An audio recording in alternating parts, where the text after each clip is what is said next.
This episode is sponsored by Mint Mobile, and we have an especially exciting announcement. We want to hear your scorching hot reality TV takes, and that's why we've partnered with Mint Mobile to open the Hot Take Hotline, where you can leave us a voicemail message and give us your reality TV takes. Give us your hot takes, thoughts, and theories, and we'll read and react to the best ones on our upcoming reality recap episode. All you have to do is call 1-855-MINT TLK, or if you prefer the numbers, that's 855-646-8855, and leave us a voicemail. Again, just call 1-855-MINT-TLK or 855-646-8855 and leave us a message. This summer, don't get burned by your old wireless bill. Make the switch to Mint Mobile. Get 3 months of unlimited premium wireless service for $15 a month at mintmobile.com/VIALL. That's mintmobile.com/VIALL. Upfront payments of $45 required, equivalent to $15 a month. Limited time new customer offer for first 3 months only. Speeds may slow above 35 gigabytes on unlimited plan. Taxes and fees extra. See Mint Mobile for details. You're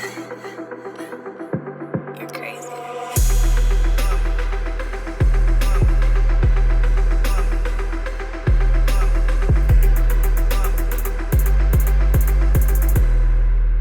How's it going?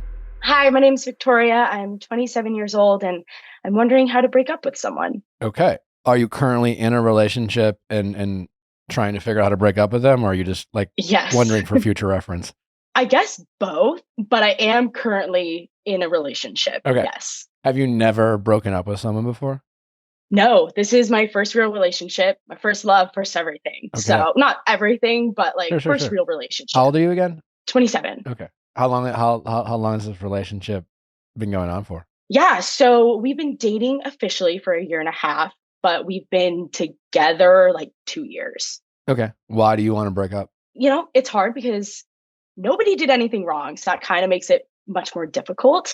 He's very sure that this is a forever relationship. And I have just been feeling more recently that I don't know if this is my forever relationship. And just a lot of things have been adding up. And I've been thinking a lot about it more recently. Okay.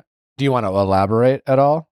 Just for fun? Yeah, sure. Absolutely. Yeah. So we have a very healthy relationship. We honestly actually don't even argue that often. We've been getting into a little more recently, but we're able to talk through it, but it's more of like a reflection of where we're at currently. So I was laid off back in February. I've not been able to get a job. Like even getting an interview has been a nightmare. And something I've always been interested in actually is going and teaching abroad for a little bit. And so I'm not a teacher, but it's there's a program that I've always been interested in. And so I let him know ahead of time I'm applying to this 10-month teaching program. And he wasn't super stoked, but I was also actively applying to jobs. But I got accepted to this, and I figured, this is the time to try it. And so he wasn't super happy. We've been working through it. Again, it's nothing we can't work through. But again, since I let him know that I am leaving the country for 10 months, I've just been doing a lot of reflecting. And so, yeah. So ultimately you had a bit of a life, I don't know, crisis, but it's obviously sucks getting laid off. Yeah.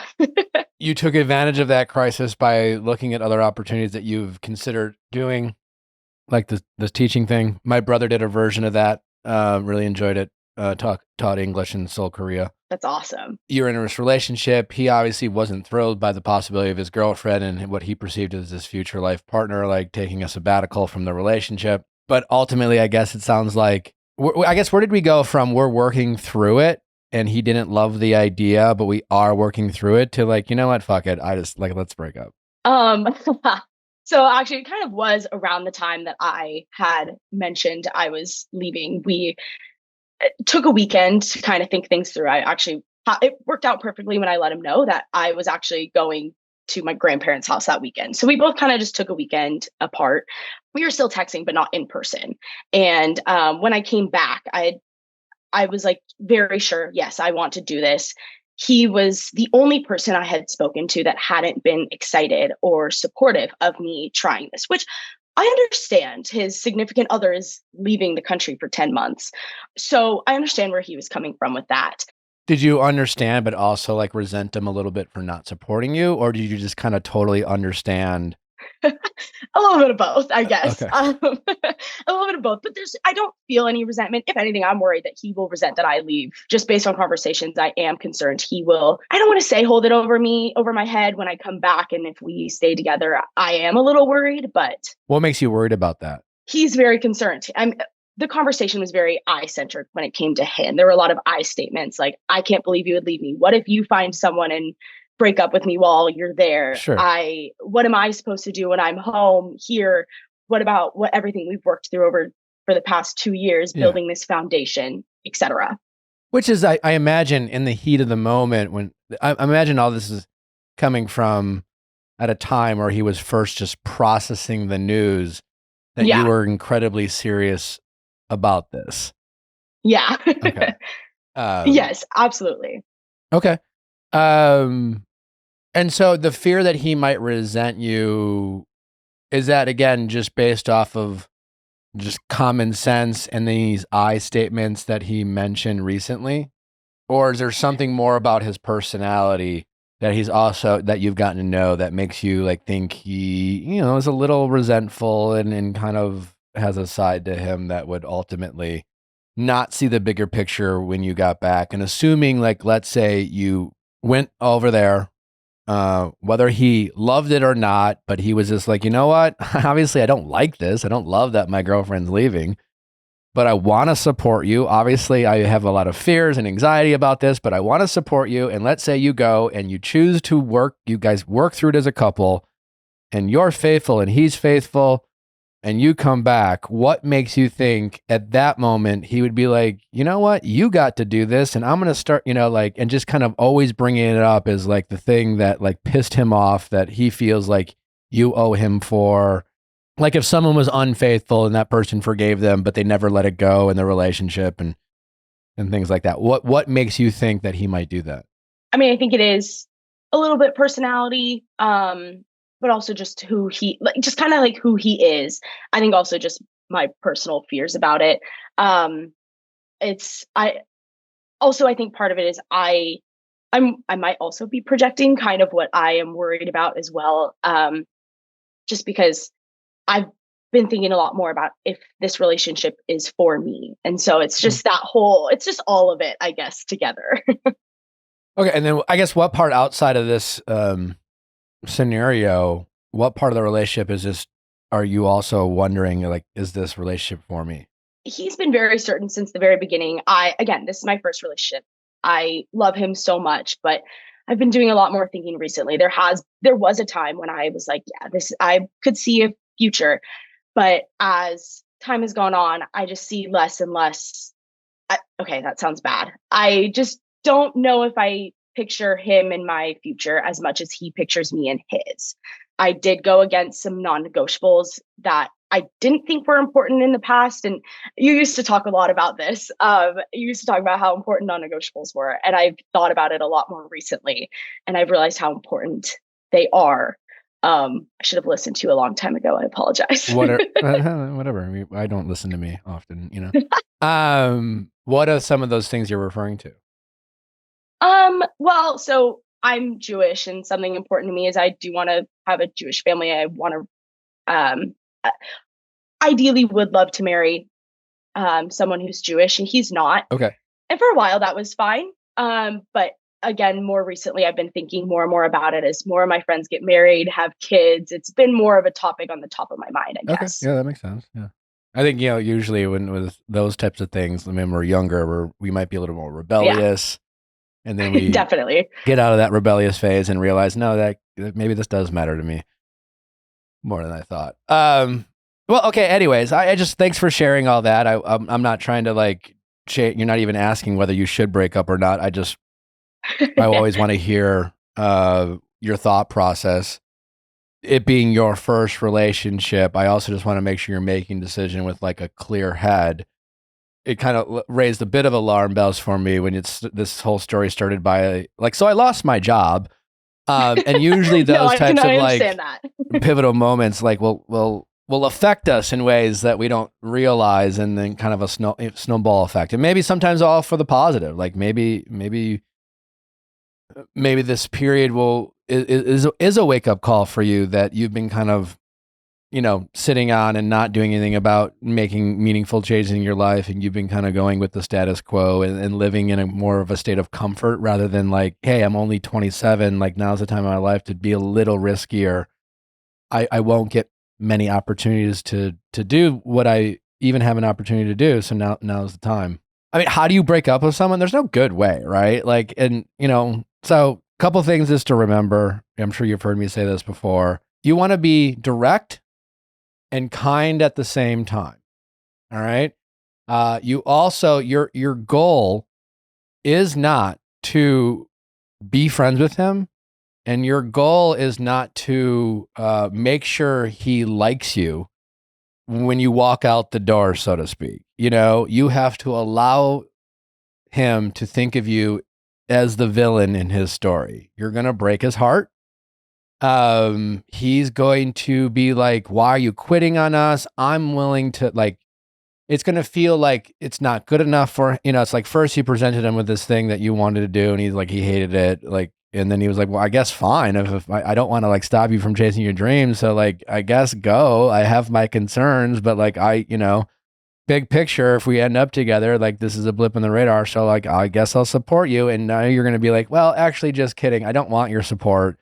I don't want you. And that's going to hurt, And so he might be angry and sad and all those things. It's going to be a process. So like, I think the nicest way is to be as kind as possible, but do not sugarcoat things. It's better to be direct and kind rather than to like insert unnecessary hope that he is going to be looking for. He's going to be looking for you to say things like, maybe in the future, or I don't know how I'm going to feel when I get back. And that might all be true because you're also going to be operating from a place of fear as well, right? Like, you don't know for sure. Maybe this is a mistake. Who knows? I don't know. Like, but if this is how you really feel, then, then it's okay to like have your heart change, so to speak. And so people in your position are going to want to hedge the bet, right? You're going to want to be like, fuck, well, if I do, I do want him to not be mad at me. I don't want to be a bad guy. I don't want to break his heart. And oh, by the way, if I change my mind, I want to make sure I can get back in. But I don't think that should be your priority in the moment. I think it is one of those things you have to be as respectful and as kind as possible, and then allow him to be angry, to hate you in the short run, knowing that you ultimately didn't do anything mean or cruel, and he will eventually get over it and see it for the big picture that it is. But like, don't fill him with false hope. Don't ask to be friends. Don't, and he's going to figure out, he will try, and he will really try most likely to figure out ways to stay connected to you. And it's going to feel mean to turn him down because it's going to feel so reasonable. And it's also going to feel like something honestly that you want, right? There's a good chance he'll be angry, he'll be sad, whatever. And then like maybe a week later before you go, he's like, I totally get it. I'm sorry if I handled it this way, but like, I just want you to know that like, I'm still here for you. And I'll still be a friend to you. And like, and in the back of my mind, what he's hoping is to just have access to you. He just wants to stay close to you, right? Because like there's so many phases of breaking up, right? Like there's the initial breakup of like, hey, just bad news, don't want to do this anymore, right? And then you both go through this emotional process, right? Like being on the receiving end of heartbreak, he's going to have a relationship with you in his head for a period of time well past that, right? He's going to be talking to friends and having conversations with you in his head and things like that. And that's where like the hope can be very dangerous. That's where it's just like, you don't want him ruminating over your maybes and the will sees and like the possibilities in the future. And it's all, and it will be something that also you probably would benefit from, but it would be ultimately selfish of you to take him up on that offer for him to be available to you. Yeah. When you want, while he essentially puts himself on hold. And he's going to say that he wants that. And you're going to turn him down for that. And he's going to take that as, you don't even want me. Wow, you really fucking hate me. You don't even want me in your life. That is, in my opinion, the right, most mature way to approach this. It's hard to do. you know? Yeah. It's But hard to it's, think about. It's been difficult. There have been other times that I've questioned the relationship throughout, and I mean, things have been fine. They've been good. And yeah, you did mention comfortability and everything as well, which is definitely, I know, a part of it. I think, you didn't ask, but I do think in your breakup, you should communicate to him and it will feel, I'm sure you guys, I'm sure somehow he's aware of this and it's going to feel like you misled him and you changed your mind. But I would communicate to him your desire to marry a Jewish man. Yeah, we've had that conversation before actually. It actually came up kind of recently too. Yeah. How did it go? Well, I at the time he was like, I appreciate you accepting me, like for me, because it was brought up. I was like, something important to me. We had one of those conversations, like what's important to us in the future if we do want to make this work. And I said, I want to raise my kids Jewish first and foremost. Like that is very important to me. And I asked him how he felt about that. And he was like, yeah, I'm all for it. I'm 100% on board with that. I will support that. And Jews, you can't really ask people to convert. We don't do that. And so I said, would you ever consider the idea of converting? And he actually hit me with I actually always thought I would get baptized when I was older. I was like, that wasn't answering my question, but it definitely answered the question. And so I've been thinking about it a lot since then. And then he was like, thank you for accepting me for me. And I was like, well, I What did he mean by that? like that he wasn't interested in converting. That I was like, I love you. I love you for you. But I've been thinking about that conversation a lot more recently. So you're going to be basically telling him, I don't love you. That's how he'll take it. No, I mean, listen, I'm giving I'm giving you a hard time, but yeah, yeah, these are very difficult conversations to have. And he heard what he wanted to hear, and you sounds like you didn't get the response that you're hoping for, and you didn't really know how to say anything. I kind of had to ruminate on it as a follow up, and he was like, "Thanks for accepting me," and you're like, "I guess for now, I'll circle back." Well, in the moment, I was like, "Of course, I love you so much," and then I thought a lot.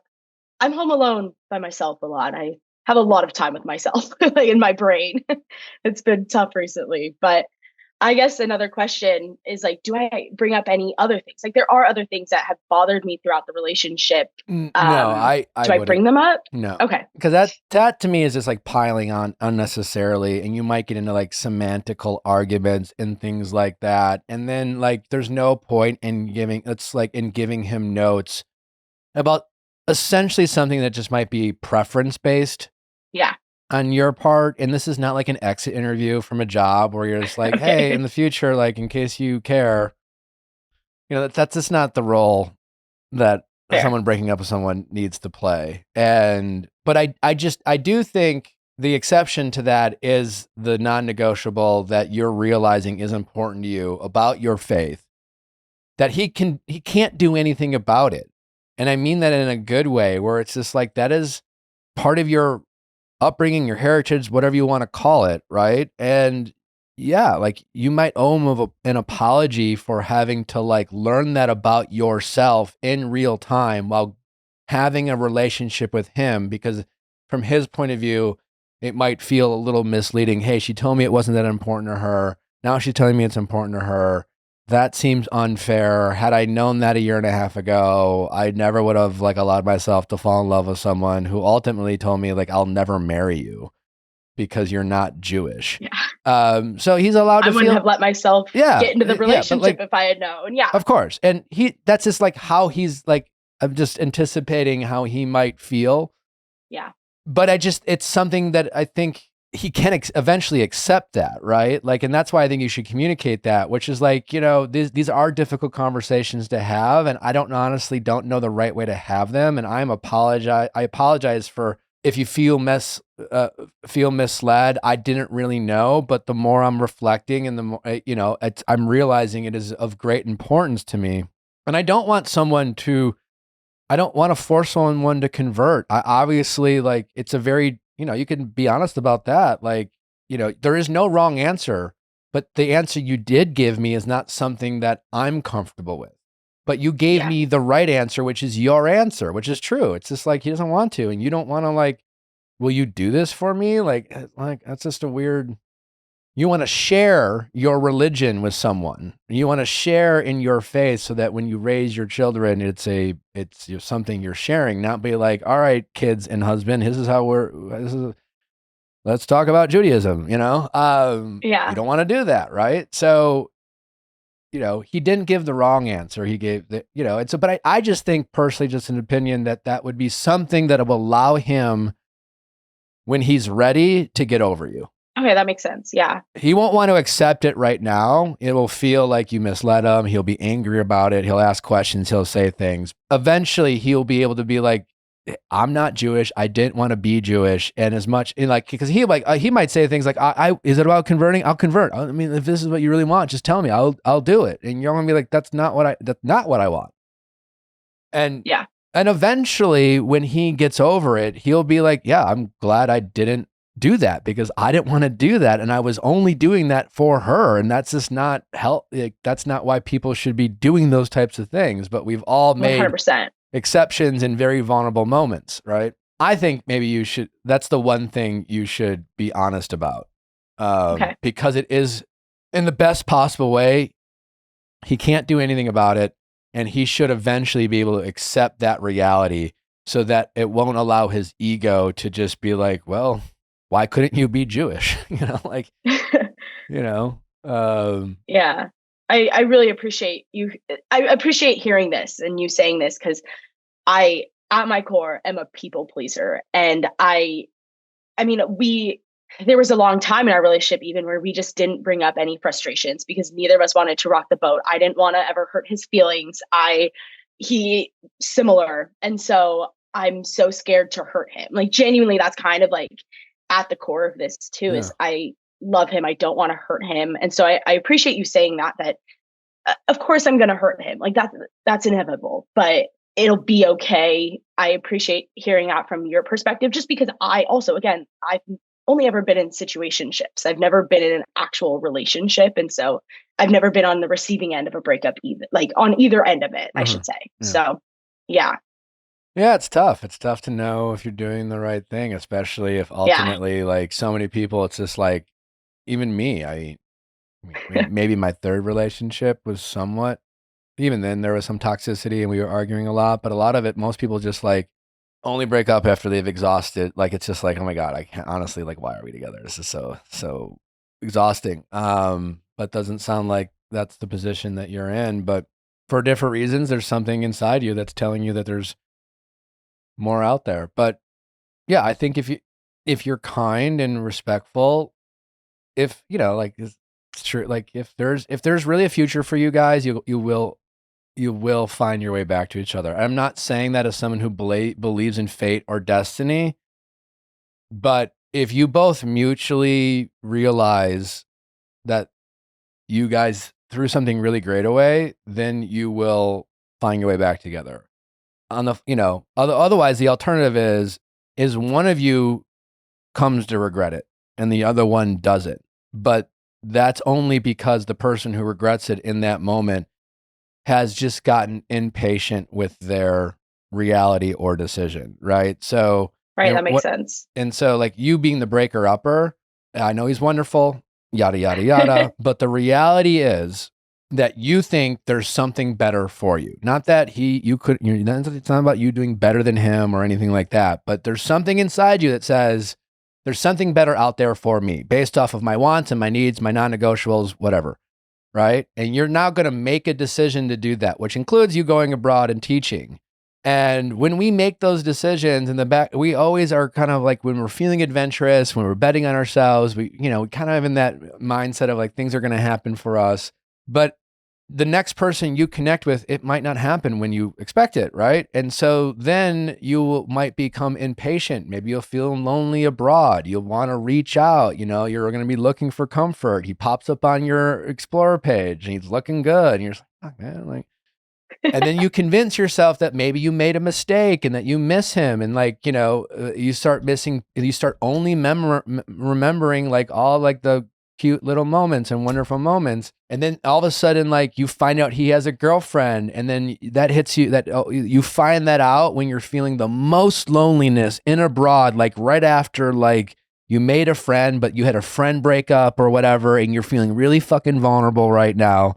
And then all of a sudden you're just like, I made a terrible fucking mistake. And in reality, that's not you making a mistake. That is you just like becoming really impatient with your decision, things not working out quite the way you wanted to, and then operating from a place of fear because the person you rejected, that you like right now, you, as much as you care about them, you don't want to hurt them. You are in a position of power right now, and you're in control of your destiny. And that is a feel good thing. And if that scenario, which I just painted, like happens, you will feel powerless, and he will feel in control, and yada, yada, yada.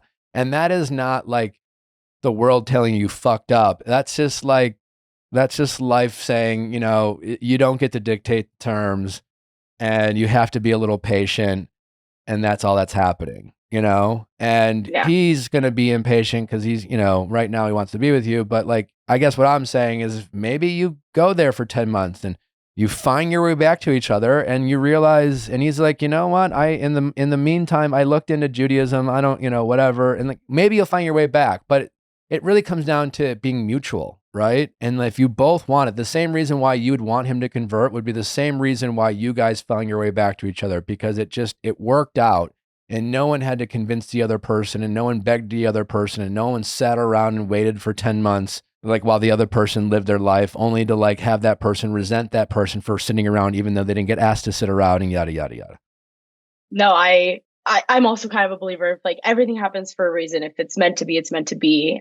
So I've also told myself that more just to help me feel better about the situation as a whole, more than anything else. But I agree with everything you just said. I appreciate it. It's been hard. And I know it sounds like it was maybe like a split second decision that I made, especially because I'm in this weird place in my life after being laid off and everything. But I think it's been growing for a while. And I think this is just really it's brought it to a T. Like I have to figure out my life more, and I don't have to have my life figured out, but you know what I mean? Yeah, for sure. When do you leave? Have you already said yes to this opportunity? Yes. Yeah, I have. I leave end of August. Coming up. Yeah. Just go ahead and rip the Band-Aid off. Okay. Yeah. Okay, I will. Thank you. I appreciate it. You want whatever grieving and emotional, like just energy you're going to have to spend on this breakup because you care about his feelings. Do it before you leave, not when you get there. You know? Yeah. You don't want to be dealing with like calls from him. Can we just talk? While your energy should be focused on your new adventure, teaching, making friends. Yeah. You know, clean your house, so to speak, before you go. So like I would do it sooner than later. Okay, I will. Yeah, it's a 10-hour time difference too. So it's a huge time difference. So sure, but that's not why we're breaking up with him. Yeah. No. I'm just saying, like, if we were to try and make it work, which is like the mindset at the moment, it would be really difficult. So no, I know, but I'm saying like all those thoughts of you trying to convince yourself you're making the right decision. It sounds like you know what you want to do deep down, and you have your reasons. Yeah. And either way, like that's how you feel right now, and I think you gotta follow through. And as long as you're respectful and direct, if you will have an opportunity if life wants you to have one with him. Yeah, thank you.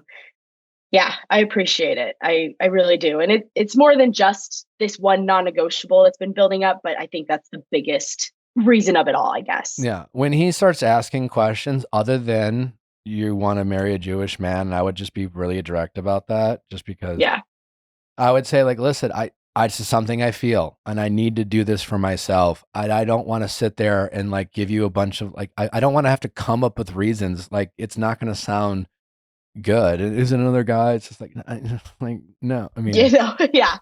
I won't bring up the fact that he forgot my birthday 2 years in a row. I'll leave that in the past. But yeah, I just wouldn't sugarcoat anything. Yeah, okay.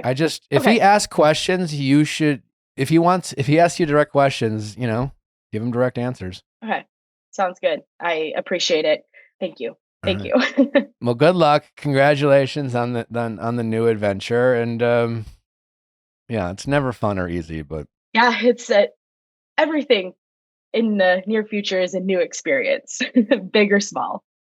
well, you'll be glad that you bet on yourself. Thank you. I appreciate it. All right. Take care. Thank you. Bye. All right. Bye-bye. This is an ad by BetterHelp. We all know that therapy can be helpful. It's important. You got to try it out. You got to check it out. We also know that it can be a little intimidating, sometimes expensive or inconvenient. And when it comes to BetterHelp, they're helping with all those barriers that people often have when it comes to therapy. It's very convenient. All you need is a tablet, a phone, a device to connect with their over 30,000 therapists that BetterHelp is working with. And because they're working with so many, they allow you to switch therapists for free every time until you connect and land with someone that you feel most comfortable with. BetterHelp has a 4.9 out of 5 rating based on over 1.7 million client reviews, so you know it works. So if you've ever thought or considered therapy and I've been thinking about all these excuses of why now is not the time, just give it a try. Visit betterhelp.com, answer a few questions about the type of therapy you're looking for, and you could be connecting with a mental health professional in no time. As the largest online therapy provider in the world, BetterHelp can provide access to mental health professionals with a diverse variety of expertise. Talk it out with BetterHelp. Our listeners get 10% off their first month at betterhelp.com/VIALL. That's BetterHelp, HELP.com/VIALL. Well, it's still summer in most places in the world. Actually, it's just still summer, period. And if you are looking to have a good time with a great tasting beverage, look no further than Happy Thursday. I've discovered Happy Thursday not too long ago and quickly became obsessed because it tastes great and it's no carbonation. I just got tired of feeling full and burpy after having some alcoholic beverages, but not with Happy Thursday. Happy Thursday is a bubble-free, non-carbonated spike refresher that has 4.4 ABV with vibrant fruit flavors. It's great for an outdoor hang. It's great for watching your favorite TV show or movie. You will be the hit of a party, I promise, if you bring a Happy Thursday to wherever your event is. Again, that non-carbonation is an absolute game changer. Who likes the burps, especially the ladies out there? You're going on a date. Who wants to have a belch? It's weird.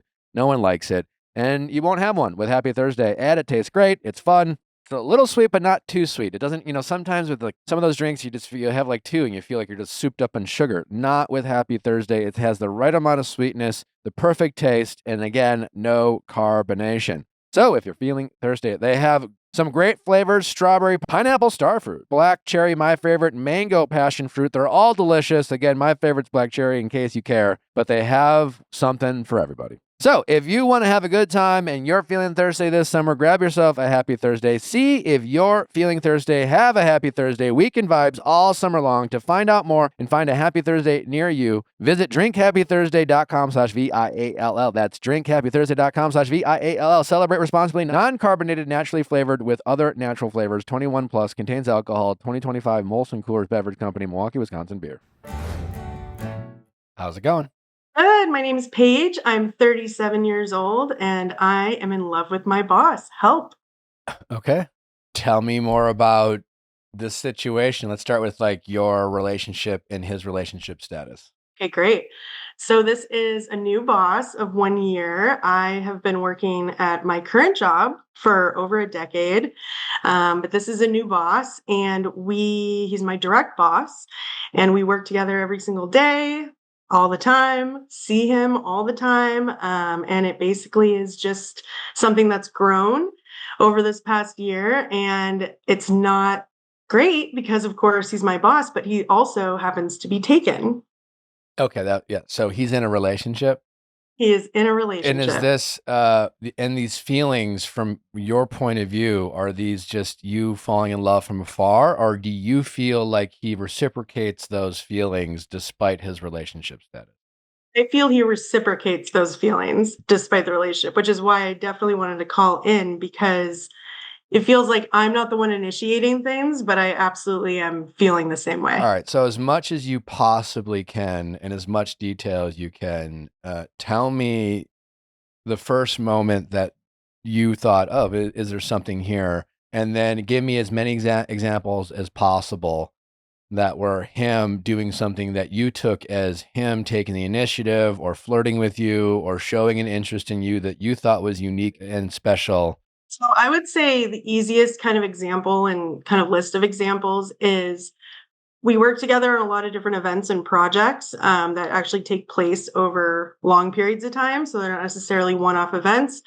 And so we spend all that time working together. But then what would happen is the minute we would head back to our respective households, it would then turn into another phone call to basically go over what just happened. And then that phone call somehow turns into like 2 hours of conversation that has to do nothing with work. Or after we finish the event, we're going to dinner, we're grabbing drinks, just him and I'm part of a larger team, but those team members are never invited to those scenarios.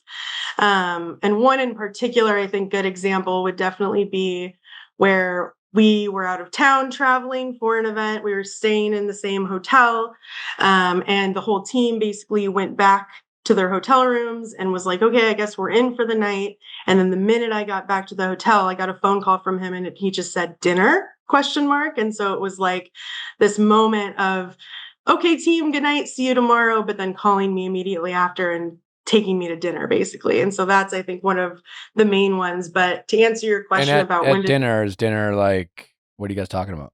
Like a 4-hour dinner, drinks, he pays situation. He pays or the company pays? He pays. Okay. Is he have a girlfriend? Is he married? Does he have a fiance? What's his relationship status? Girlfriend, but it's long term and they live together currently. Okay.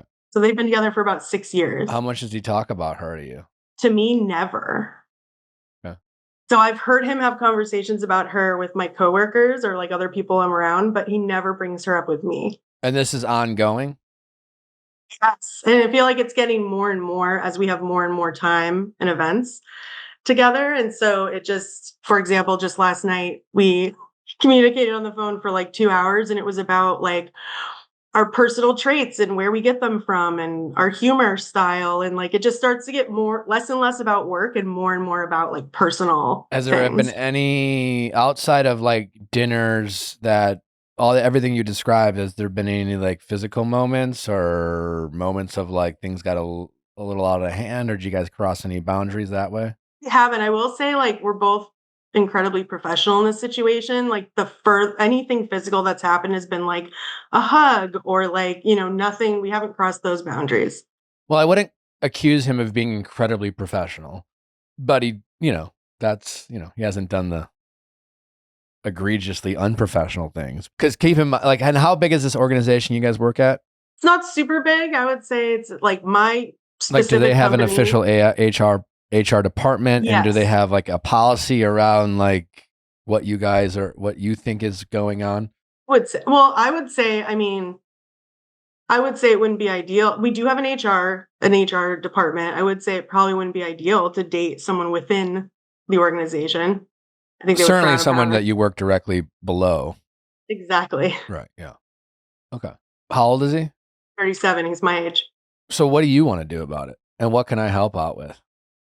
My initial question, honestly, I think I have a few. I think why I wanted to call in is, one, get some advice on kind of like, especially because I'm below him and this is my boss, kind of, I'm trying to be very cautious with like how I respond when he initiates things like this. But also, it's like he kind of like leaves me with like a sense of hope. It almost seems like we have so much in common and we have so much chemistry and we're not acting on it in a physical way, but it feels very mental and emotional at this point. And I feel like I want some advice to either be like, go for it and like hold out for hope, which is not the way I want to go, or two, to just be like, this has to stop, like stop responding, those types of things. Yeah. So I think it's kind of looking for advice. In the grand scheme of things, where do your priorities lie as it relates to your career, this specific job, and your love life as it relates to him? I would say my career has always taken precedence. Like my priority definitely lives there. I haven't been in a serious relationship for a few years now, and this is the first time I've kind of had such intense feelings for a while. So it's like this toss up of like, oh wow, this feels really great, and I have this connection with someone, but XYZ. And just out of curiosity, outside of this relationship or whatever this relationship is, just like, what does your dating life look like, or what do you? I would say My dating life currently is pretty light. I absolutely like I try hinge dating, I try online dating, I sometimes meet up with people, but in general, like I'm not dating that much. And a lot of that is because I've been so busy with work. So it's Mhm. just kind of interesting that now the person I like is like a part of the work Yeah, I don't if that's situation. less interesting and more of a result of where you're investing your time and energy. Right. I Okay. think it's Yeah. less than of like, oh my God, fate. Like, What coincidence. Yeah. okay. So just a couple of things I think it's important for you to consider to try to think of this from more an objective approach. It's like if you are, for one, if you're right about his potential feelings, then you have to acknowledge he's doing something wrong. Yeah. And I think that's something for you to note about his professionalism, his character, his potential as a partner, all of the above. Two, like I agree with you. Like the picture you painted is goes beyond the like I don't know if this guy's flirting with you, type of thing, right? Um, but a guy in a long-term relationship who's been dating the same person for 6 years, like whether it's a girlfriend or a wife, there's I guess things become routine and stale and whatever, and this could be very easily his way of threading a needle, which is to not really do anything wrong. None of your conversations really have like broached topics of true inappropriateness other than like, I don't know, we were just two colleagues who had dinner and we talked about life, but I don't know, I didn't say anything I didn't hit on her and didn't touch her and didn't say anything inappropriate. We just like we're being friends. I don't know. We're just two adults, like coworkers. I don't know. Like, but he could be enjoying your company as a woman and he could find you attractive and this is an outlet for him that makes him test the waters of whatever it is he's looking for, but he's not actually seriously considering you at all, right? Like he could easily be like, oh, what are you talking about? Like Yeah. Right. we're just fucking, I'm sorry I led you on, but like we're just friends. Like I'm in a relationship, you know. He could easily say that. So that's something you should consider. I think what you should do based off of that, if this is someone you really want to pursue and you're going to give him the benefit of the doubt that like, if you are right, like despite like the low character moment he is having by pursuing you while being in a relationship and kind of like going about it in a way that's like not very professional and potentially puts both of your careers at risk. If you want to forgive all that and still like cross your fingers and like see if there's something there, I definitely don't think shooting your shot is the way to go about it. I think it's more the opposite. I think you pull away a little bit. I think you kind of become unavailable. Take away the thing that he's benefiting that goes outside the scope of your job, right? Like you going to dinner with him is not part of your job requirements. You know what I'm saying? Like that is something that you are both as adults agreeing to do because you find it fun. Now you are getting something out of it that you're not sure he's getting out of it. You're wondering if he is, but you've developed these feelings. So like you just need to stop giving that access to him and see how he responds. Right. And that's well, no, and I think and that's why I wanted to call in and kind of hear your thoughts because there's also the other part of me that like hates the fact that I'm even a part of it because he's in the relationship, the long-term relationship, obviously. And again, like you said, it very well could be we're friends. Like, what are you talking about? Like, I actually really feel that. But I also don't want to be like this girl that he's hanging out with while he's in a long-term relationship. Like that doesn't Yeah, sit so well with me stop that, right? morally. And again, that Yeah, exactly. what your move is to just change something up, right? You don't have to put yourself out there. You just become more unavailable. You don't need to like you don't sit him down and be like, just I think we need to stop doing this. He's like, well, what are we doing? I think you just become less and less available. So much so that he will just organically feel it.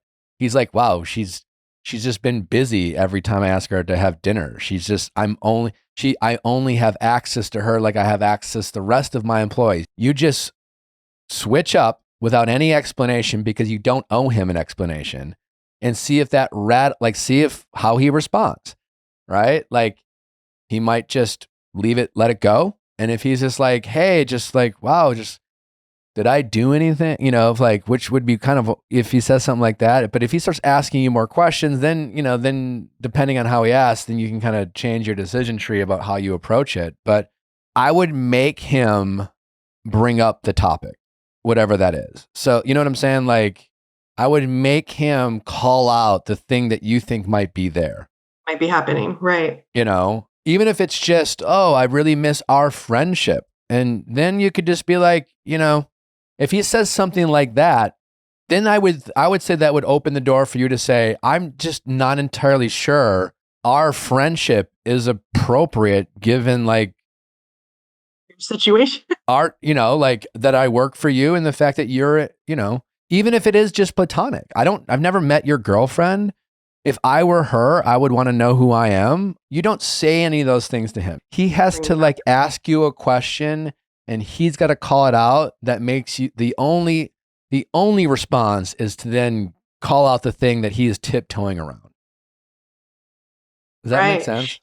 Yeah, that makes total sense. And honestly, like, so I'm a huge listener to your podcast. I think you have like such good advice. And like I said in my email, I was like, even if it's tough love, give it to me. But I find it interesting to think about the idea of like men and women friendships and like, can men and women just be friends with each other? And I grew up with a lot of male friends, but like in this situation, and I also think about a lot of your podcasts where you're like, sure, like men and women can be friends, but when they're finally like in a long-term relationship or a relationship at all, you got to like let up from that. And I feel like that's what he's not doing. Yeah, or re-engaging with you. Like I don't think any people in a heterosexual relationship are having regular dinners with people with the opposite sex that aren't like filling some sort of void that they're not getting in their relationship. So yeah, I think for the most part, people of the opposite sex who are in committed relationships can't or really shouldn't be in quote unquote friendships. I had a lot of, and I've said this before, but I had a lot of very platonic friendships with women when I was a single guy. And I'm still friends with a lot of those people, but the dynamic of those friendships have drastically dated. Even though we were very platonic friends and there was never any like awkward tension or like weird moment, but like me going to dinner with them, like still like played a role in my life. You know, I had the company of a woman at dinner. And even though we were platonic friends, it was not the same as going to dinner with the bros, right? Like going to a movie with a girlfriend who was just a platonic friend, like still filled that role of woman companion when I was a single guy, right? There was nothing physical going on, but there was, and then when I got a relationship, I wanted to invest that energy into that relationship and that person. And so like nothing against my platonic girlfriends. It wasn't like, oh, there was something going on there. It was more like, I don't need a woman to go out to dinner with, so to speak, because I got my partner. I got my girlfriend, you know? And I really think that's generally how it works. There's always exceptions to rules, but I think for the most part, like him investing time in you and having dinner with you, you're doing something for him outside of your job requirement.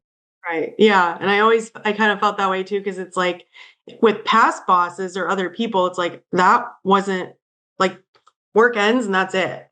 Yeah. Like we're not like doing any further hangouts. And like also there's the whole like again like power dynamic. It's like he's your boss, and he is being very sloppy with the fact that like he should these long intimate conversations and dinners.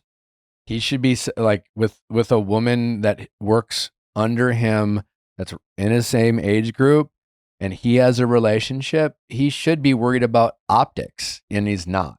You know, he should be worried about. I mean, I does his girlfriend know that you guys have dinners? I don't know. Maybe yes, maybe no. Maybe he's always selling it as like a work call. I don't know. Maybe they just have. But like the fact that you feel the way you do, and you are unclear about how he feels. This is not like I'm obsessed with my boss and I'm delusional and he's in a happy relationship, but I just love him. I don't know. What do you want me to do? That's not what this is, right? Like you're giving me some like very solid examples of like, I don't know, like why does he fucking want dinner with me? You know, why is he always calling me? Yeah. And that's the other thing. I'm always like, at the end of an event or whatever, I'm like, why is he calling me and not like talking about that event with his girlfriend? Like, it's just so bizarre. Yeah, I mean, yeah, it's a good question. Yeah. And then just the kind of the other one example I did want to give you that I thought was really kind of wild was I overheard him talking with another person, not colleague, but person that we contract out for these certain events. And that person was talking to him about like just his personal life and like, are you married? No. Do you have a girlfriend? Yes. Do you want to have kids? Like, and his response that I overheard was like, well, yeah, that's kind of the issue. Like I've always kind of wanted kids, but my current partner doesn't. And then like a week later when we had dinner, he was like, do you want kids? So it was like Yeah. a very, yeah, it's just all those things together. A lot of red flags here for sure. Yeah. On the off chance that you two are destined to be lovers and have a family together, then I think it's really important for you to go about this in a very tactful and a very deliberate way to protect both of you. Because Right. if you are seeing this the right way, and let's say he actually has some feelings for you, he's not going about it the best way. And one of you two need to step up for the both of you. And again, I think to protect yourself, since you don't know, change the variables in this equation, change your actions, see how he responds. And the first thing you, again, call out is that, like, this, like, I just don't know, if, make him call out. He's because, like, oh, did I do something wrong? And like, no, it's just, I would play dumb at first until he really calls it out. Yeah. I've just been busy, whatever. Oh, I just miss our friend. I don't know what he's going to say. Like, I miss having dinners with you. And that's where you could be like, I'm just not, to be honest, like, that's kind of why I'm not available, because that doesn't feel like something. I'm confused by what that means. And the fact that you are unavailable and my boss is why I'm not available. Right. Okay. I think that's, yeah, no, I think that's great advice. Something like that, Yeah. But if he wants to shoot his shot, you don't make it easy on him. He's got to deal with his shit. Step one would be Right. maybe ending the relationship rather than like, he's doing the very low character thing, which he's out there window shopping and he's like test driving cars while thinking his current automobile isn't like actually right for him. Well, and the other thing is that the current partner, I think he met through work. So it's like Yeah. Well, that would just be another red flag. No. Yeah. well, then again, that's why I called in because I'm like, obviously, like these are all very much red flags on his end. But I also was like, yeah, but I kind of want to know, like, what's my problem if I'm like interested in it? You know what I mean? If I'm like, what's happening here, but I mean, I don't know if it's a problem, but like, listen, everyone nowadays out there in dating is feeling a little bit of loneliness. It's hard for people are having a harder and harder time connecting, regardless if you're 21 or 37. And when we get lonely, we make exceptions to our rules and boundaries and things like that. And, you're enjoying the conversation. You're, like, it's ultimately like harmless, but like you at least have the self-awareness that like, you know what, you've let this go on a little too far, but before things get really inappropriate or you really do something that you regret, or, you're at least asking yourself the right questions and wondering what you should do about it. Which is, I think, positive. I don't think anything that's going on right now is something you really need to like beat yourself. I don't think it means anything other than like, yeah, like, like everyone else, you're looking for connection. You found it with this guy. Unfortunately, he's not available. He's also your boss and he hasn't really been direct with you about what his expectations are or why he's inviting you to these dinners. And he's kind of playing dumb and having his cake and eat it too. And now you're finally kind of calling it up. Yeah, no, exactly. Well, I appreciate you saying that and feel like I'm not crazy. It's definitely is the connection thing and just trying to understand what the best move is. But yeah, I like your advice about just kind of taking a step back from the extra things, outside of what our work responsibilities are. Yeah. So next time it's like, sorry, no. See you at work. Like when Well, he's like dinner. interestingly enough, next week we're actually traveling for another event, so I can test it. I would be there. very professional and very unavailable to him outside of very specific work obligations. Yeah. Okay. I will do that. Oh, keep us posted. Would love to know how that all goes. Yeah, I will. No, I will for sure. Now that I have like a game plan and tell you what happens from All there. right. Well, appreciate the call. Good luck. Keep us posted on how things play out. Well, thank you so much for your advice, and I love the show, and we'll probably be listening forever. So thank you. I appreciate you saying that. And as always, thanks for tuning in. All right. All right. Thanks, take care. Nick. All right. Bye-bye. Rosetta Stone is the leading language learning program where listeners embark on their journey of personal growth. If you've ever wanted to learn a new language, you got to check out Rosetta Stone. They're doing amazing things when it comes to helping people diversify the languages that they speak. Regardless of the language, doesn't matter if it's Spanish, French, Italian, German, Korean, Chinese, Japanese, Vietnamese, Dutch, and more. Rosetta Stone has you covered. No English translations, so you truly learn to speak, listen, and think in your chosen language. It has an intuitive learning process. Start with words, build to phrases, and progress to full sentences. Whether you really want to go fully fluent or you or maybe have upcoming travel into a foreign country, I tell you what, if you are traveling to a place where English is not its first language, do yourself a favor, learn some key phrases, some sentences. It will make your travel experience so much more enjoyable. Feels like you're immersing with the culture. People in those communities will respond to you even better. It's just so presumptive to show up and just expect people to, speak your language. When you go out of your way to at least try to communicate in theirs, people just treat you differently. I promise you. Check it out. Rosetta Stone has you covered. Also, it helps with your pronunciation. It's like having a personal language coach guiding your accent every step of the way. Learn anytime, anywhere. Rosetta Stone fits your lifestyle with flexible and on-the-go learning. Access lessons from your desktop or mobile app wherever you have 5 minutes or an hour. Don't wait. Unlock your language learning potential now. The Viall Files listeners can grab Rosetta Stone's lifetime membership for 50% off. That's half off, people. That's unlimited access to 25 language courses for life. Visit rosettastone.com/VIALL to get started and claim your 50% off today. Don't miss out. Go to rosettastone.com/VIALL and start learning today.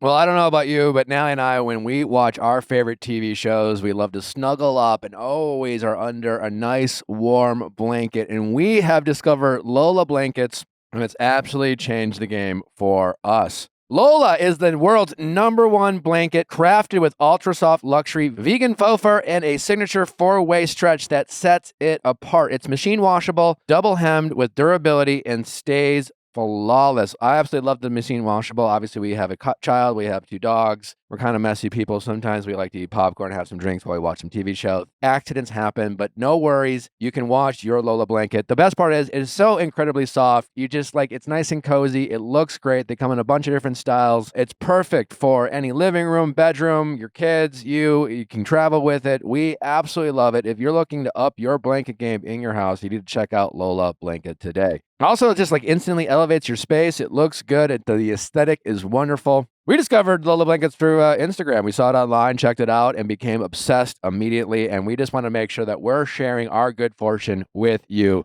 Because truly, if you love to snuggle up with a blanket, check out Lola blankets. You won't be sorry. Lola has over 10,000 5-star reviews. And once you feel it, you'll know why. There's a reason it's called the world's #1 blanket. This thing is absolutely next level. You're going to love it. For a limited time, our listeners are getting a huge 35% off their entire order at lolablankets.com by using code VIALL at checkout. Just head to lolablankets.com and use code VIALL for 35% off. After you purchase, they'll ask you where you heard about them. Please support our show and tell them that we sent you. Wrap yourself in luxury with Lola blankets. How's it going? Hi, I'm Angeline. I'm 22 years old.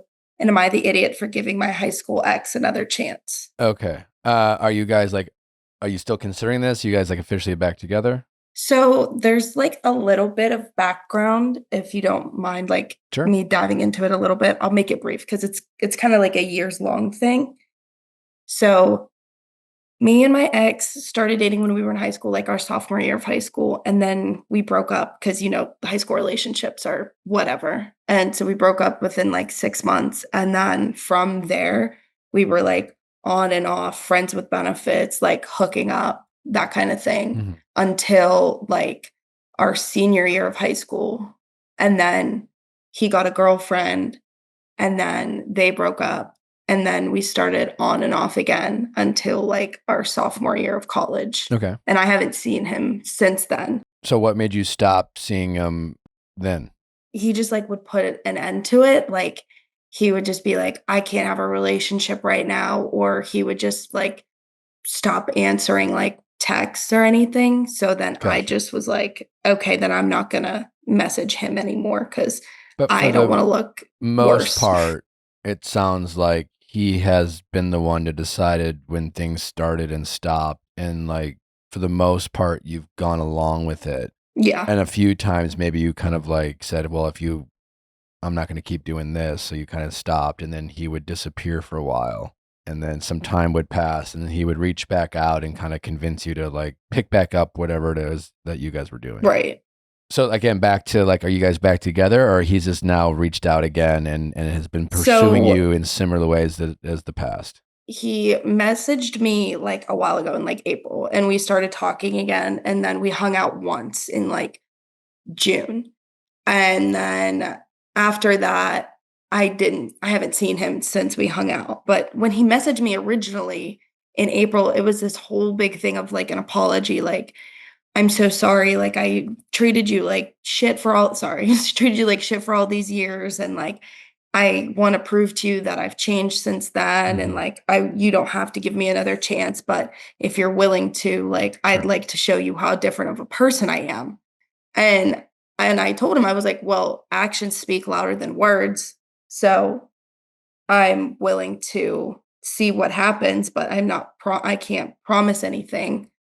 And then we kept talking and talking, and he like slowly started proving things to me, and Like how? What do you mean? whatever. Is this like before, and is this prior to you guys meeting up in June? Yeah. So he was like being like more considerate in his like when he was texting me, he would be more considerate than I ever knew him to be, and like opening up. What do you mean? Instead of just like short one-word sentences, he's like actually like asking me like, how's your day? How's this? Like I was in a sorority in school. He's like, how's the sorority stuff? Like actually like wanting to know about me, and then rather like just being like, send me a picture of your ass. Like it was better than that. Okay. And I know that sounds like bare minimum, but like I had been used to something from him for so long that it was like, oh, it felt like progress. maybe.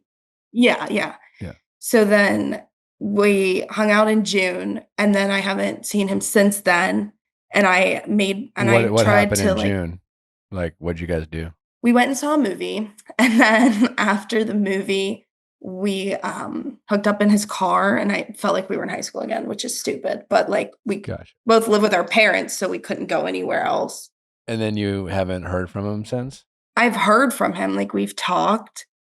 And like, but I actually haven't, like, we didn't make any other plans to hang out again. And I tried like, has he been pursuing you, not pursuing you? Like who's dictating terms right now?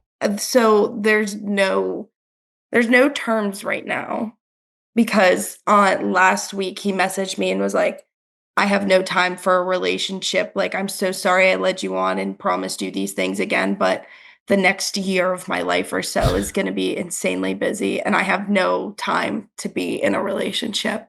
And I was like, wow, okay. So then what are you considering at this point?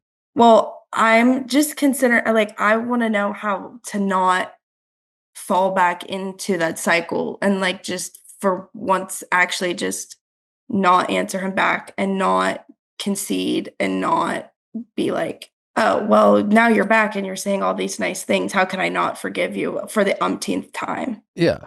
Well, there's no magic pill. I think you first need to give yourself a little bit of grace, right? This is like, I guess for all intensive purposes, like your first love, he's been, it's like your first guy in your life. Those are always motherfuckers to get over. your first love, doesn't matter, guy or girl, whatever, like your first love just, it messes with you. Also because like you don't really know how to get over them, right? You have no playbook in terms of like someone emotionally breaking your heart and disappointing you, and then knowing that like I can get over this, or just knowing that there is life and love outside of this, of the only real romantic relationship you've only really known. How much dating have you done in between this guy? My senior year of college, so like very recently, I had a boyfriend for, let's see, a couple months. I would say from like September to March, I had a boyfriend. Okay. And yeah. What was that And like? then, but it was nice. We met on a dating app, and we broke up not because, and it sounds so stupid, the reason we broke up. He's significantly younger than me. Not significantly, but like he's 3 years younger than me. Okay. And when he told his parents about me, they gave him an ultimatum of, you either stay in college and finish it and we pay for it, or you can drop out and you can stay with this girl. Okay. I mean, yeah, he's 18. Yeah. He's 18, 19, yeah. How did you end up meeting and dating someone 3 years younger than you? It was just my settings on the dating app, I guess. He came up and I Okay. accidentally swiped right and we matched and Okay. we started talking, and yeah. He was a freshman at my college, so like sure. I was a senior, he was a freshman, yeah. Yeah.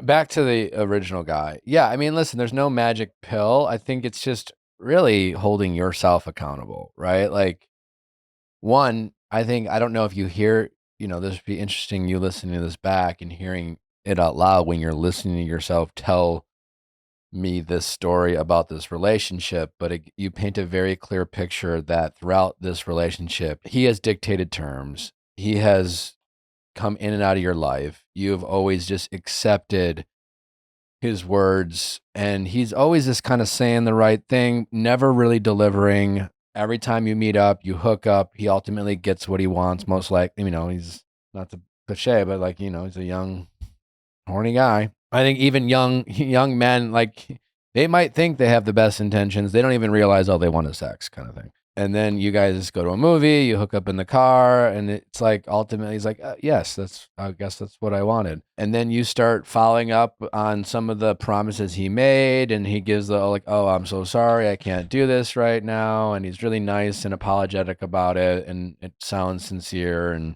then he will reach out again, like these types of Yeah. like relationships, especially the ones that are like early in your life, have a way of just like going on forever and ever and ever unless you actually do something about it. Like most likely he won't be the one. Either you will find the strength to enforce the boundaries necessary, or he's going to meet another girl and she will make him do it. But he Right. won't ever do it on his own. And then if they break up, he'll obviously circle back as long as he keeps getting the consistent sex. And it's just like, he's very comfortable. He knows he's very comfortable with getting you to do what he wants. He's known you very long. Since we were like 16, yeah. Yeah. So it's just very easy for both of you to kind of get back into that kind of cycle. And so just being aware that that cycle exists, and then holding yourself accountable, knowing that like you have to have these conversations with yourself in these moments, right? And you have to anticipate the fact that he is coming back. In the past, I'm sure you've talked to your girlfriends or yourself and be like, do you think he'll call me again? Like, do you think he'll do that? Kind of like your ego just like making you feel like you weren't good enough. Mm-hmm. And then all my friends and family hate him, by the way. Well, good. That's good. But at some point there was maybe those conversations, right? But you were wondering if he was going to call back. And then and so that when he did, he already had you, right? Now it's like acknowledging he's never going to really go away until I enforce that boundary, because like I keep giving him ultimately what he wants. You have to kind of mentally prepare yourself in these moments right now when you're seeing things a little clearer, because when he does reach out, you're vulnerable, right? Like you kind of go back into that romanticizing the relationship. You're caught off guard by him sounding different and doing things a little bit differently. And that's usually followed by like periods of like gaps in the relationship. So like, I don't know, you're thinking like maybe he has grown up this time. He's always like, whether it's deliberate or, calculated or whatever, like it's like a perfect recipe to like trick yourself into thinking there's hope with a guy you've always wished the best for, but never really got what you wanted. And so the fact that you never really got what you wanted from this relationship will always give you that hope that ultimately like convinces you to make exceptions for someone you shouldn't make exceptions for. Yeah, I guess it's like when you said in the beginning, you were like, your first love, they're always like a motherfucker. And that like has been the thought in my head like every single time, because I do want him to be happy, and I wish he could just make up his mind one day and be like, you don't oh, care if he's it's happy. you. You want him to be happy with you. We don't give a fuck if he's happy. And I think when you really accept that he's not your guy, you will be honestly say, I don't give a shit if he's happy. Like human to human, sure, you want everyone to be happy, but yeah, you don't give a fuck. So like that is like you saying that out loud. I think you need to recognize that's you still kind of lying to yourself a little bit, right? Like we have these narratives in our head where we try to like sugarcoat what we really want. Like, oh, I just want him to be happy, and me checking in with him is making sure he's happy. And it has really nothing to do with that, right? You want to hear that you can make him happy, that you make him happy, that you're enough, that he is willing, whatever is going on in his life, you want to be enough for him also to make you a priority, which he's never really done. And yeah, and that makes you feel a certain kind of way about it. So if he reaches back out again, what should I say to him? Why are you answering that call? Just to that's a good question. So there's that. I don't know. So you don't have to answer the call. I Step just one. naturally do. Yeah. Yeah, no, I know. I get it. Like, and that's what I'm saying is like, you kind of have to almost like practice in your head. And when you right now say it, so if he calls again, there is that part of you that wants me to say, oh, he will call, because like you're there's like, and I'm guessing, that he's got your number, and that's, there's always someone who's kind of had our number, people have had my number, so to speak, right? Where it was just like, despite what my family thought and everyone telling me like I deserved better, like all I wanted was for her to like want me. And so when you're like, so if he calls again, you want me to validate that and confirm that he will call. I think he definitely will call, but I think that's definitely, you should see as a warning, as a negative, not a good thing, not a like, I still got it. But yeah, if he calls again, the first thing you should do is nothing. I wouldn't answer the call. If I were you, I would just block him right now. I would block him on social media. I'd block his phone. I would delete his number from your phone, after you block it, of course, so that you could forget it. And I would just like try to do those like very simple things that hold yourself accountable, that make it difficult for him to like check back in at his convenience and then kind of just mind fuck you again. That being said, if you don't take my advice, which I suspect you probably won't at first, but that's fine, and he does call, I mean, again, already, like you need to recognize that if you're not doing those easy, obvious steps, then there's a part of you that's not that is not ready to do what you need to do to move on, right? And ultimately, you will move on when you're ready. Right? When it's really enough, when you're really tired of how he treats you, because you clearly have the awareness that like you deserve better. Sounds like you have a good support system of friends and family who are saying, hey, you're better than this. Yeah, they're great. And those are good, right? So you have, it's not like you're on an island and this is some incredibly toxic and you don't realize what's going on and but like you're just not ready.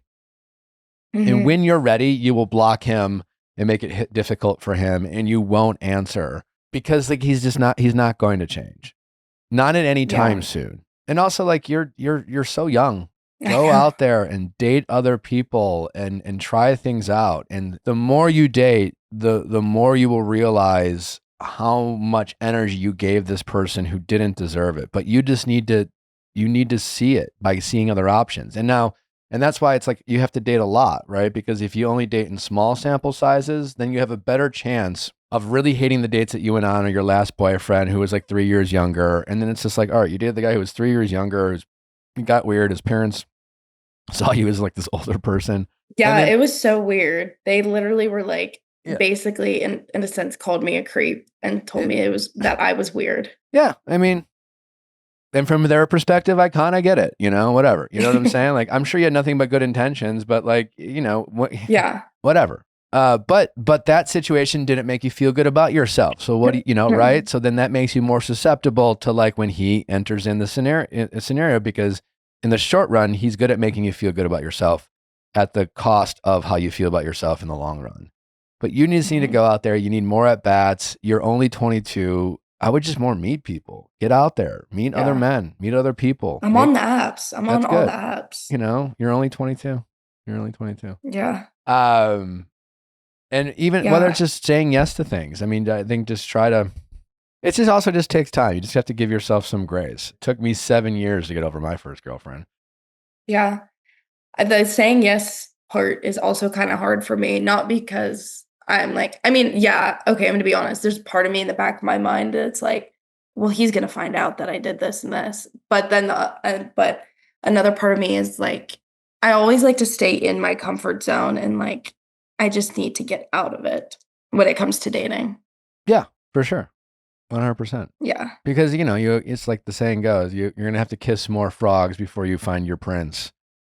And then when it comes to dating is like exercise. It's a means to an end. You're going to go on more bad dates than good ones, and that's a good thing. And if all your dates are great dates, then you don't have enough of expectations for yourself or standards for yourself, because like most people aren't your guy. And so you just have to be willing to be patient, and in the meantime get better at, like, the only problem with this guy, right? The risk you're at with this guy is that he's so ingrained into your dating life, is that he is a consequence of some other mistakes you're making, right? Like, he makes you feel bad about yourself, and so you're searching for validation in other more toxic places because like you want to scratch that itch, and like, you're looking for a quick way of feeling better about yourself. So you need to get good at making like healthier choices for yourself that in the long run, in the short run, make you feel generally pretty good about yourself. And like, you surround yourself with people who like lead with their words and not with their actions. And like, if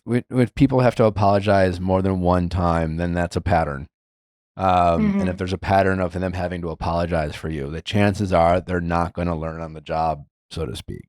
You're not there to like teach people and things like that. Like, but that's really up for you to set for yourself. Right. And I think it's just recognizing it in that moment. And you just have to get to a place where you talking about him is more than just like something to do or kind of fun gossip. You kind of have to be offended truly by how he's gone about this. I don't think you're angry enough about how he's treated you.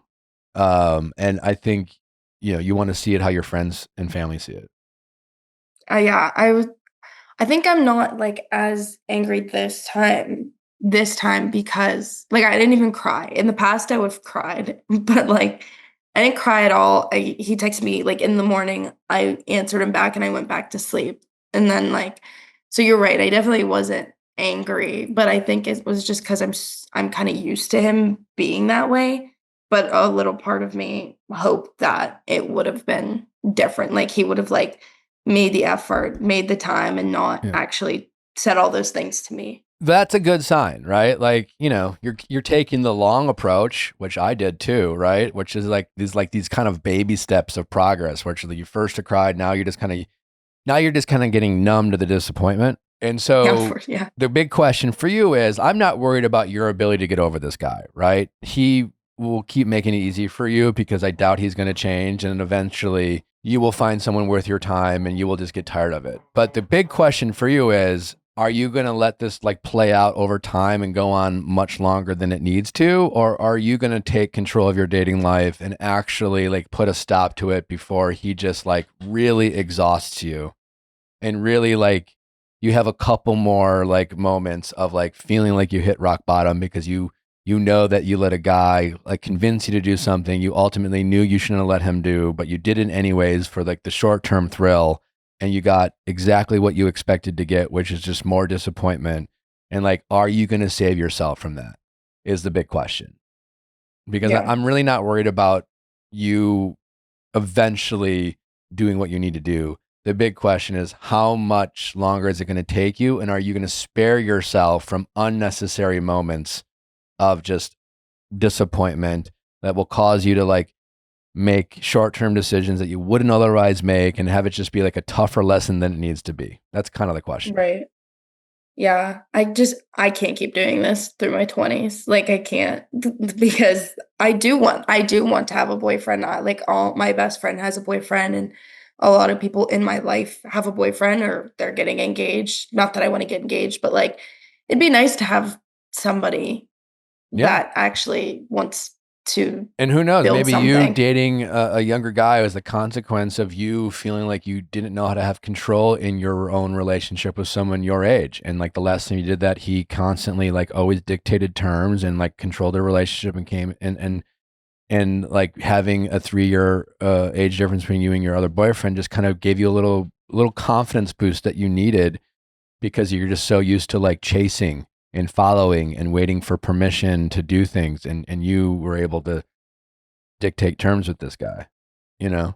Yeah. Maybe That's a good way of looking at it. I didn't look at it like that before. You again, dating is just like, it's exercise. You're just kind of you're 3 or 4 years removed from like not being an adult and kind of learning the ropes of like relationships. So give yourself some grace.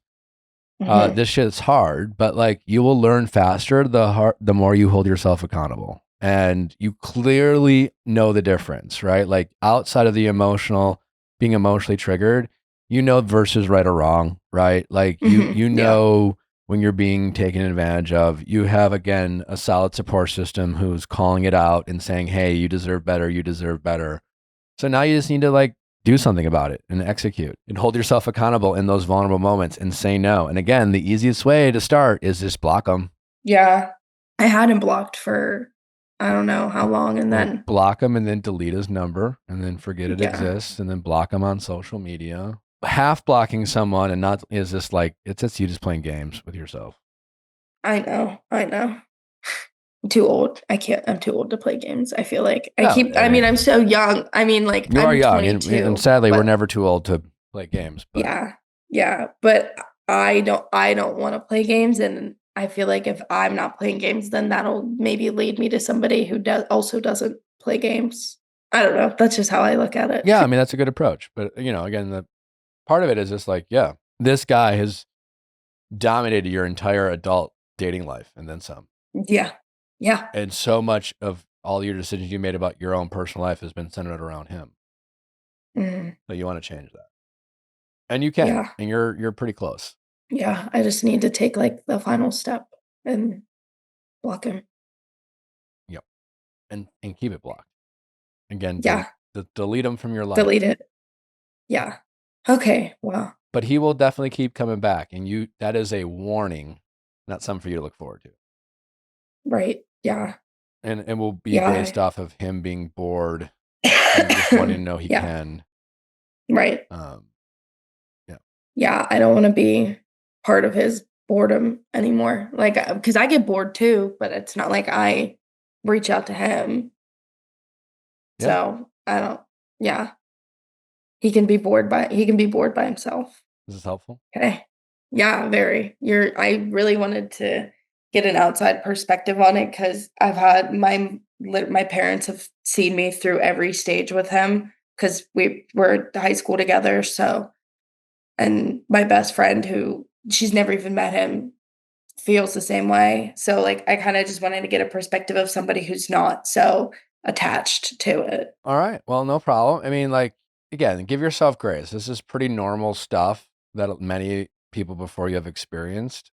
And it just comes down to knowing what's going on is not okay and just like putting a stop to it and then being patient while you try to like discover and learn other people, knowing that like there's more disappointment when it comes to dating than excitement. And it's just all part of a thing. And also you're only 22 and enjoy your friends right now and invest in relationships outside of your romantic ones. It's like, I always say, like, keep the doors and windows open to the rooms that you want to fill, but like, you don't need to constantly be like advertising and like making it a mission to like put your love life atop of like friendships and other relationships. If you just make good, healthy decisions when it comes to your love life and not waste your time and give people who make it very clear that they're not worthy of your time, and you just set boundaries with them, you'll be in a really good spot. Yeah, that's really good advice. Better than I've ever gotten from anybody. So I appreciate it. Glad I could help. All right. Well, keep us posted on how things progress if there's an update, and just just you're in good shape. Just do the little things that you know work. Start there. Right. All right. Well, thank you. And I just wanted to say I have become a recent fan of the podcast within like the last year. My friend showed it to me, and now me and my mom listen to the reality recaps because we're reality TV fanatics. So We love it. Love to hear it. I appreciate you listening. Tell your mom I said hello and thank you as well. And appreciate the call. all right. Thank you so much, All right. Nick. Take care. Bye. Bye-bye.